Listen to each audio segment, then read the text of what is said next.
کریم نے اپنے اللہ کو دیکھا، کسی نبی نے نہیں دیکھا۔ اسی طرح 1,24,000 صحابہ میں سے جس طرح ابو بکر صدیق نے اپنے یار کو دیکھا، کسی اور نے نہیں دیکھا۔ اور حضور کو معراج کی رات معراج اللہ نے کرائی، وہ حضور کی معراج تھی۔ اور غار ثور میں 3 دن اور 3 راتیں سرکار نے ابو بکر صدیق کو زیارت کرائی، ابو بکر صدیق کی معراج، حضرت ابو بکر صدیق کی یہ معراج تھی۔ اور یہ کیا شان ہے، بعض مورخین لکھتے ہیں کہ حضور نے وہ ابو بکر صدیق کے پاس 40,000 دینار تھے جب اسلام قبول کیا، 35,000 دینار اسلام کی اشاعت کے لیے قربان کر دیا۔ اور جس نے ہجرت کرنی تھی صرف 5,000 دینار موجود تھے۔ وہ 5,000 دینار بعض مورخین کہتے ہیں کہ حضرت ابو بکر صدیق نے خود ساتھ رکھا، لیکن محقق رائے یہ ہے کہ اپنے بیٹے عبداللہ بن ابی بکر کو وہ 5,000 دینار دیے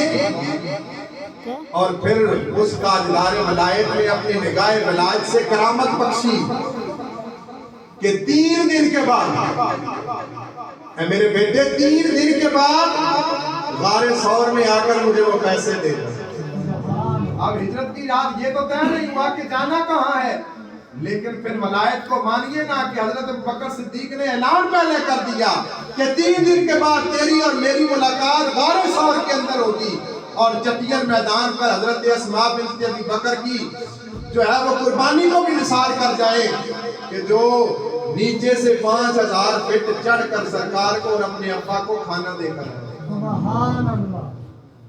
گویا کہ سارا کنبہ ہی سرکار پر فدا ہو رہا ہے۔ کیا شان ہے یہ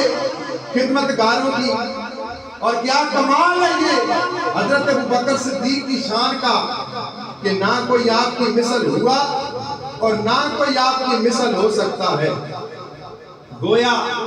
اللہ کے محبوب کے ساتھ غار ثور کے اندر جتنی تجلیات اور جتنے راز و نیاز کے معاملات ہوئے ان کو یا تو اللہ کا محبوب جانتا ہے یا محبوب کا محبوب ابو بکر صدیق جانتا ہے۔ کیوں؟ آج تو دل کے اندر بھی چڑھنے میں ڈر لگتا ہے، دل کے اندر بھی چڑھنے میں، کیوں جی بھائی صاحب آپ نے تو دیکھیے نا، دل کے اندر بھی چڑھنے میں ڈر لگتا ہے،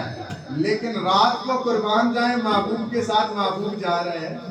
کوئی سیڑھی نہیں ہے، چٹیل میدان ہے، 5,000 فٹ کی بلندی ہے اور اپنے کندھوں پر بٹھا کر محبوب کو لے جا رہا ہے۔ تو گویا ابو بکر صدیق یہ بتلا رہا ہے کہ ابو بکر صدیق کے لیے کائنات میں اگر کوئی عزیز ترین ہستی ہے تو وہ محمد مصطفیٰ،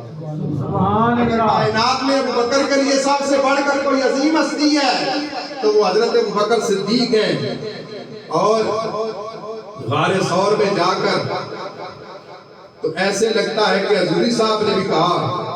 کہ غار ثور تے جا کے پتہ لگتا کہ میں یار نے یاریاں نبھائیاں، غار ثور تے جا کے پتہ لگتا کہ میں یار نے یاریاں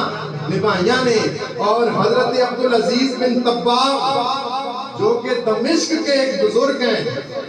آپ کہتے ہیں کہ قیامت تک جس کو فیضان اسلام ملے گا وہ حضرت ابو بکر صدیق کے سینے سے ملے گا، اور قیامت تک جسے دین کی غیرت نصیب ہوگی وہ حضرت عمر فاروق کے سینے سے ملے گا، اور قیامت تک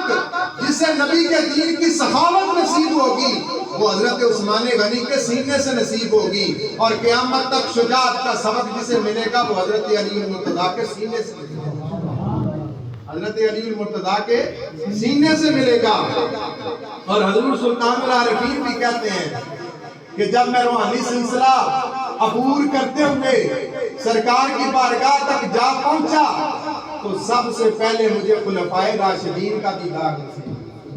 ان کا فیضان ملا، اس کے بعد محمد عربی کا سلطان ملا، اس نے اپنا فیضان، اور آج بھی دیدار ابو بکر موجود ہے، آج بھی دیدار عمر فاروق موجود ہے۔ ہمارے پاس تو دیکھنے کے لیے آنکھیں نہیں ہیں نا، حضرت خواجہ محمد یار فریدی رحمت اللہ تعالی علیہ آپ فرماتے ہیں ابو بکر و عمر منظور ڈٹھم، ابو بکر و عمر منظور ڈٹھم، عثمان و علی مسرور ڈٹھم،